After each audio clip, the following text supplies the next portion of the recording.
देखिए हर खबर यहीं पर। सब्सक्राइब कीजिए TV9 भारतवर्ष।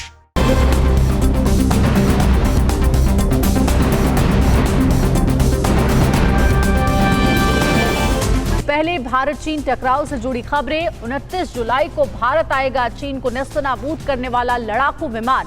हिंद महासागर में भारत से क्यों डरा है चीन? और ब्रिटेन, म्यांमार, हर जगह से आई ड्रैगन को डराने वाली खबर। भारत चीन टकराव की सभी बड़ी खबरों के लिए देखिए टॉप 9 भारत चीन टकराव। 5 राफेल लड़ाकू विमानों की पहली खेप 29 जुलाई को अंबाला वायुसेना स्टेशन पर भारतीय वायुसेना में शामिल कर लिया जाएगा।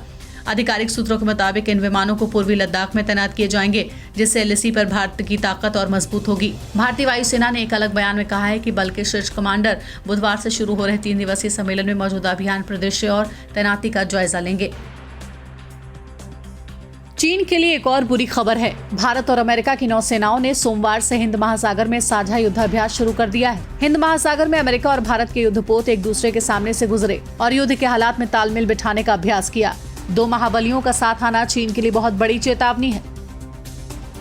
चालबाज चीन से निपटने के लिए भारत ने हिंद महासागर में अपनी निगरानी बढ़ा दी है। भारतीय नौसेना के 4 अग्रणी युद्धपोतों और अमेरिका के USS निमित्ज ने पासेक्स यानी कि पासेज एक्सरसाइज अभ्यास में हिस्सा लिया। अमेरिकी कैरियर स्ट्राइकर USS निमित्ज दुनिया का सबसे बड़ा युद्धपोत है।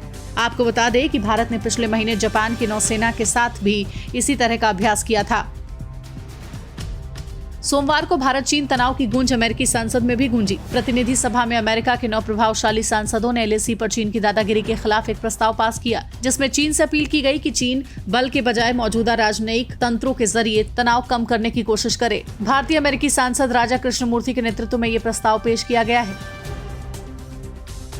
इस बीच अमेरिका ने चीन पर आक्रामक रुख अख्तियार कर लिया है। अमेरिका के विदेश मंत्री माइक पॉम्पियो ने कहा कि चीन बातचीत और डिप्लोमेसी डायलॉग में विश्वास नहीं करता है। चाइनीज कम्युनिस्ट पार्टी की आक्रामकता, बौद्धिक संपदा की चोरी और दक्षिण चीन सागर में किए अपने वादे तोड़कर चीन ने ये बात साबित कर दी है। जाहिर है ऐसे में अब चीन से सीधा युद्ध का रास्ता ही बचता है।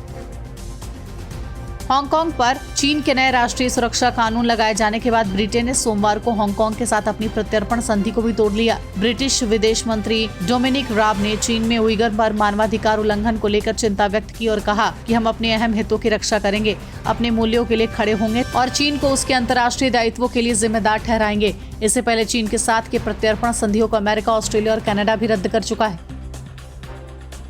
इधर ब्रिटेन के कदमों को लेकर चीन ने जैसे को तैसा जवाब देने की गिदड़ भभकी दी है। चीन ने ब्रिटेन को अमेरिका के हाथों की कठपुतली बता दिया। चीनी सरकार के सरकारी अखबार ग्लोबल टाइम्स ने लिखा कि क्या ब्रिटेन एक यूरोपीय देश है? चीन अब ब्रिटेन को उस 5 देशों की कैटेगरी में रखता है जिसका नियंत्रण अमेरिका करता है।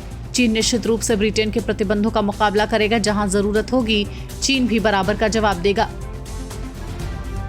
चीन को पूरी दुनिया से जोर का झटका लग रहा है। भारत, अमेरिका और ब्रिटेन के बाद अब जापान ने भी चीन को सबक सिखाने की ठान ली है। दरअसल जापान की सरकार चीन से अपने देश की कंपनियों को वापस बुला रही है। इसके लिए जापान कंपनियों को भी पैसा दे रही है। जापान 57 कंपनियों को वापस अपने देश में लगाने के लिए लगभग $54 करोड़ खर्च करने जा रहा है। आपको बता दें कि इससे पहले 2019 में ताइवान भी इस तरह का कदम उठा चुका है। इस बीच साउथ चाइना सी और हांगकांग मुद्दे को लेकर म्यांमार में चीन और अमेरिकी एम्बेसी में ठनी हुई है। म्यांमार में अमेरिकी राजनयिक ने कहा है कि चीन म्यांमार की संप्रभुता को खत्म करना चाहता है और हांगकांग तिब्बत की तरह यहाँ भी अपना राज चलाना चाहता है। चीन अपने पड़ोसियों पर अपना प्रभुत्व चाहता है, तो वहीं चीन ने अमेरिका पर गलत बयानबाजी का आरोप लगाया। इससे ये साफ है कि चीन और अमेरिका का टशन अब न सिर्फ साउथ चाइना सी में बल्कि दूसरे देशों की धरती पर राजनयिक टकराव होने लगे हैं। न्यूज़ टॉप 9 रोज सुबह 7 बजे और शाम 7 बजे सिर्फ TV9 भारतवर्ष पर।